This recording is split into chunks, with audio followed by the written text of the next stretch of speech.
ada satu member yang kekuatannya bukan di panggung utama, melainkan dari balik mic MC-nya. Namanya Febriola Sinambela atau Ola.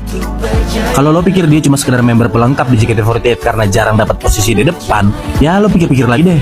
Walaupun belakangan ini, senjata terkuatnya Ola ini justru jadi bumerang buat dirinya sendiri. Menurut gua, Ola punya satu skill mahal yang nggak semua member punya, yaitu reading the room. Di teater, dia itu udah kayak nyawanya show. Lewat celutukannya yang spontan, dia bisa ngubah suasana kaku jadi cair. Dia tahu kapan harus ngegas, kapan harus ngebanyol, dan kapan harus bisa bikin bridging yang keren. Kelebihannya ini bikin dia dapat validasi sama manajemen lewat program warteg yang ada di JKT48 TV.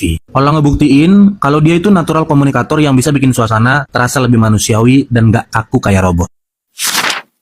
Tapi, jadi orang yang asbun dan spontan itu kayak pedang bermata dua. Kejadian di live IDN baru-baru ini itu jadi buktinya. Celutukannya yang kemarin ngebahas soal encore, di tengah kondisi fandom yang masih belum dapat kejelasan dari manajemen sebagai hasil dari bentuk protes tersebut, bikin sebagian besar fans kecewa. Karena bagi fans, perjuangan tersebut bukan hanya soal tentang diam, tapi soal perjuangan melindungi member dan memperbaiki sistem yang bobrok.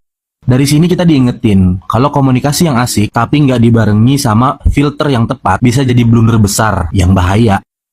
Ola memang udah minta maaf dan buat klarifikasi lewat tweetnya di X. Tapi luka di hati sebagian fans, terutama yang ngerasa perjuangan yang nggak dihargai, nggak bakal bisa sembuh dalam semalam.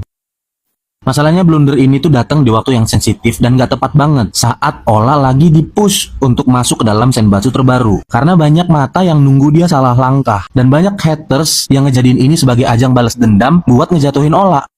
Tapi buat kita nih, fans-fans yang objektif ini adalah wake up call buat dia. Ola punya potensi besar untuk jadi public speaker group yang kuat. Tapi dia harus belajar kalau panggung senbatsu itu skalanya bukan cuma tongkrongan teater doang, tapi masyarakat luas bakal menilai setiap kata-kata yang keluar dari mulutnya. Jadi, apakah Ola masih punya value yang baik di mata fans JKT48? Ya menurut gua sih jawabannya masih ya. Karena tanpa member kayak dia, JKT48 ini bakal kehilangan warna dan tawa. Ini juga jadi pelajaran buat Ola nih. Jadikan momentum ini buat lebih dewasa dalam berucap. Karena Ola yang sekarang bukan lagi Ola yang nyempil di bagian belakang saat pertunjukan, tapi Ola yang sudah tampil di depan dan jadi sorotan banyak orang.